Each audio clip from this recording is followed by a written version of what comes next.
이 시편은 성경 전체에서 많은 세대 성도들에게 가장 친숙하고 또 많은 사랑을 받은 시 가운데 한 편입니다. 그죠? 아마 여호와는 나의 목자시니 내게 부족함이 없으리로다. 여기까지 거의 다 모든 성도님들이 외울 거예요. 아주 유명한 시죠. 시의 거의 백미라고 불려지는 시편입니다. 하나님의 돌보심과 하나님의 인도가 생생하게 묘사되어 있는 시편이기 때문일 것입니다. 사실 오늘 시편 23편은 이 자체를 설교한다는 것 자체가 오히려 말씀을 묵상하는 데 방해가 될 수도 있다고 생각합니다. 이 시편은 깊은 터널과도 같은 고난 속에 있는 성도에게는 희망의 노래가 되었던 시예요. 어둠을 지나 빛으로 나온 성도에게는 감사의 노래, 감격의 노래가 되었던 시이죠. 우리네 그 굴곡진 인생의 순간마다 용기를 주기도 하고 혼란 속에서 침묵하며 기다리는 시간 속에 이 노래가 침묵을 대신하기도 하였습니다. 한 절 한 절 단어 하나하나에 깊은 감동이 있습니다. 시편 23편은 특별히 시각적 언어로 가득하죠. 그래서 우리는 이 시를 읽으면서 음침한 골짜기로 다니기도 하고 푸른 풀밭에 눕기도 하며 물가에서 쉬기도 합니다. 23편은 사실 분석과 해석이 필요한 시가 아니라 이 시 안에 푹 빠져드는 것이 훨씬 좋은 것 같습니다. 이 시가 오늘 우리의 노래가 되고 우리 각자뿐만 아니라 다른 이들을 위한 중보기도의 내용이 되었으면 좋겠습니다. 많은 이들이 이 시를 사랑하였다는 것은 많은 이들이 이 시로 인하여 응답을 받았다는 것이니까요. 오늘 정말 이 시가 우리의 삶이 되고 이 시편이 우리 삶에 우리 기도에 응답되기를 원합니다.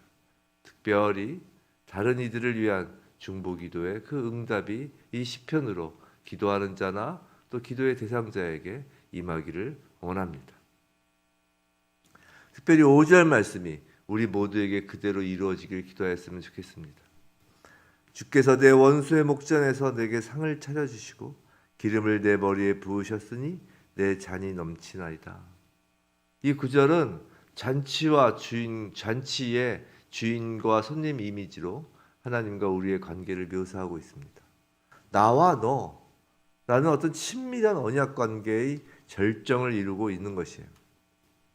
다윗은 여호와께서 다윗의 머리에 기름을 부어주심으로 또 그의 잔이 넘친다고 고백합니다. 이것은 당시 근동지방에서 가장 중요한 손님을 맞이할 때 하는 방법이었죠. 머리에 기름을 부으는 거 말이죠. 그래서 예수님께서 그 향유를 가지고 온 그 여인에 대하여 칭찬하시며 말씀하시는 거예요. 가장 극진한 대접을 했다는 것이죠. 하나님께서 이 시를 노래하는 우리를 하나님 집의 최고의 귀빈으로 대하시는 것입니다. 근데 여호와께서 어디에 상을 차려놓으시나요? 바로 원수의 목전입니다. 이것은 다분히 재판정의 모습도 또한 그리고 있는 것이에요. 우리의 목자가 재판정인 것입니다. 얼마나 마음이 놓이나요? 우리는 단순히 원수들의 위협에서 벗어나 목숨을 보존하는 것 그 정도가 아니라 원수의 목전에서 상을 받는 사람입니다. 여기서 상은 뭐 이렇게 상장 이런 게 아니라 아시죠? 이렇게 좀 밥상 같은 거예요. 잔치상을 받는 거예요. 원수의 목전에서 그것을 먹는 거예요. 결국 우리가 원수를 제압하고 승리하며 하나님으로부터 엄청난 축복을 받는 존재라는 것입니다. 그것을 믿으시기 바랍니다. 오늘 시편 사실 23편을 설교하고자 하면 한 구절 한 구절 주일 설교도 몇 번을 거쳐서 해야 되겠지만 우리 새벽에는 어떤 분석과 해석이 아니라 우리의 시선을 두 가지에 집중하면 어떨까라는 생각을 했습니다. 오늘 시편 23편에서 우리는 두 가지에 집중하였으면 좋겠습니다. 첫째, 목자에 관해서입니다. 목자. 예수님은 요한복음 10장 14절에서 나는 선한 목자라 나는 내 양을 알고 양도 나를 안다 하고 하시며 예수님과 우리의 관계를 목자와 양의 관계로 설명하셨죠. 또 요한복음 10장 같은 장 11절에서 나는 선한 목자라 선한 목자는 양들을 위하여 목숨을 버린다라고도 하셨습니다. 우리가 시편 23편을 묵상하면서 목자를 당연히 예수 그리스도라고 생각하며 묵상합니다. 근데 그 예수님의 모습이 어떤 모습일까요?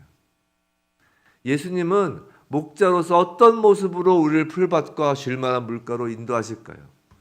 예수님은 어떤 모습으로 우리를 의의 길로 인도하시며 사망의 음침한 골짜기를 우리가 지날 때 목자이신 예수님은 우리와 함께 하시며 어떻게 되셨을까요? 팔레스타인 지역에서는 한 마을의 목동을 이렇게 뽑는데 거기 뭐 양을 예를 들어 어떤 집은 10마리, 뭐 어떤 집은 뭐 5마리 이렇게 양들 갖고 있잖아요. 그럼 이 양들을 뭐 각각의 집에서 이렇게 목동들이 나와서 치는 것이 아니라 각 한 마을의 양들을 쫙 모아서 그 양들을 치는 목동, 소위 말해서 전문 목동을 뽑습니다. 그래서 한 마을에 그 목동을 뽑을 때 이 목동 후보들을 쫙 앞에 세워놓고 그 뽑는 방법은 우통을 모두 벗으라고 그런다는 거예요.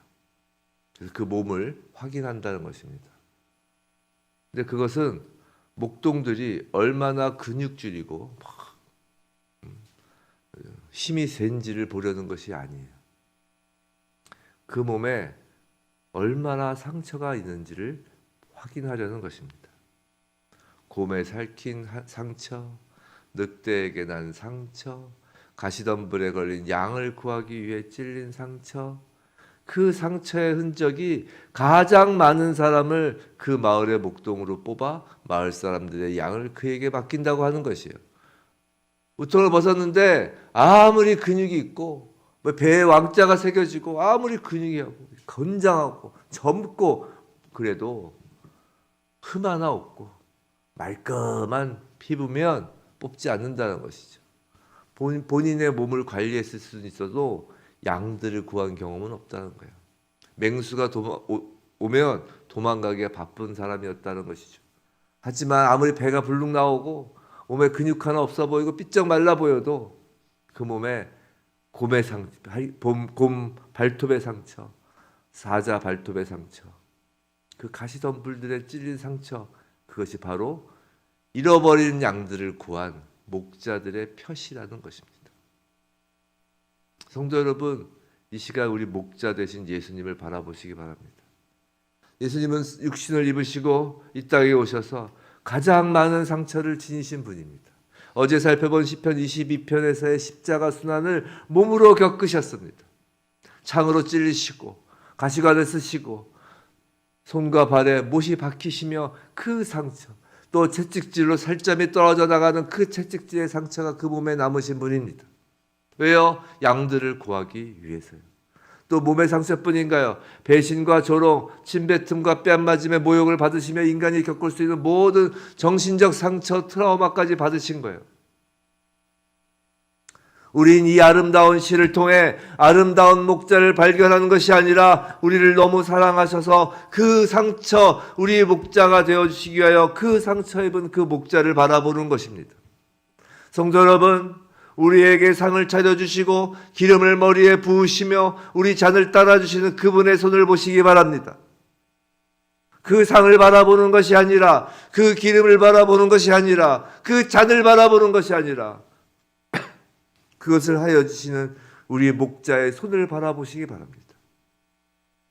그분의 손에는 못자국이 있는 거예요.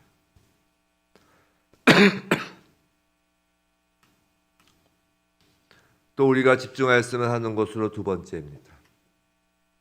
과연 그럼 나는 그분 앞에서 양인가입니다. 양. 양이 어떤 동물인가요? 참으로 무력하고 혼자 힘으로는 생명을 보존할 수 없는 동물이에요. 제가 양 전문가는 아니지만 가끔 우리가 알고 있죠. 양은 눈도 어둡고 또 넘어지면 또 혼자 일어서기도 어렵다고 하죠. 우리는 예수가 나의 목자이다, 예수께서 나의 목자이시다 라고 하면서 과연 나는 양인지, 아니 더 정확히 얘기하면 정말 양이기를 원하는지 한번 생각해 보기 바랍니다. 혹시 주는 나의 목자시니 라고 노래는 하는데 나는 사자로 이 땅에서 살아가고 싶은 것이 아닌지 말입니다. 사자까지 못 되어도 적어도 뿔 하나는 있는 염소라도 되고 싶은 건 아닌지 말입니다. 예수님은 양을 부르러 오셨지 사자도 염소도 부르러 오지 않으셨습니다. 정말로 주의 지팡이와 막대기가 나를 안위하시나요? 아니면 목자의 지팡이와 막대기를 빼앗아 내가 쥐고 싶어 하시나요? 사자는 오히려 목자를 잡아먹으려고 합니다. 염소는 급불로 목자를 공격하기도 합니다. 과연 내가 양이냐는 말입니다. 정말 내가 여호와의 집에 영원히 살리로다가 우리의 노래인가요? 아니면 여기가 좁사오니 여기에 초막을 짓고 살리로다 우리의 노래가 어떤 것이냔 말이에요. 주님이 차려주시는 상을 원하십니까? 아니면 우리가 쟁취하는 상을 원하십니까? 내가 내 상을 차리기를 원하십니까? 내가 내 원수의 목전에 원수를 벽에 걸고 내 목전에 상을 내 스스로가 차리기를 원하시냔 말이에요. 사자가 되기를 원하십니까? 양이 되기를 원하십니까? 사자는 목자가 필요 없습니다. 사랑하는 성도 여러분, 성도는 양입니다. 시편 23편은 양인 성도가 부르는 노래입니다. 누군가 다른 사람을 움켜쥐고 찢으려는 사자가 부르는 노래가 아닙니다. 주님이 목자 되신 양인 우리의 평생에 선하심과 인자하심이 반드시 함께합니다. 여기서 선하심은 토브, 하나님의 신성과 능력입니다. 인자하심은 헤세드, 하나님의 사랑과 은혜입니다. 그 하나님의 선하심과 인자하심이 함께하는 곳이 곧 하나님의 집입니다. 토브, 선하심, 하나님의 신성과 능력입니다. 인자하심, 헤세드, 하나님의 사랑과 은혜이죠. 막대기와 지팡이, 토브와 헤세드입니다. 그 하나님의 선하심과 인자하심이 우리와 함께할 때 곧 그곳이 하나님의 집이에요. 우리는 지금부터 영원히 하나님의 집에 거하는 것입니다. 우리가 양이고 예수가 우리의 목자이시기만 하면 말입니다. 부디 시편 23편을 통하여 상처 입은 우리 목자 예수 그리스도를 바라보며 우리 자신이 양임을 잊지 않으므로 하나님의 선하심과 인자하심이 오늘 우리와 함께하길 주님의 이름으로 축원합니다.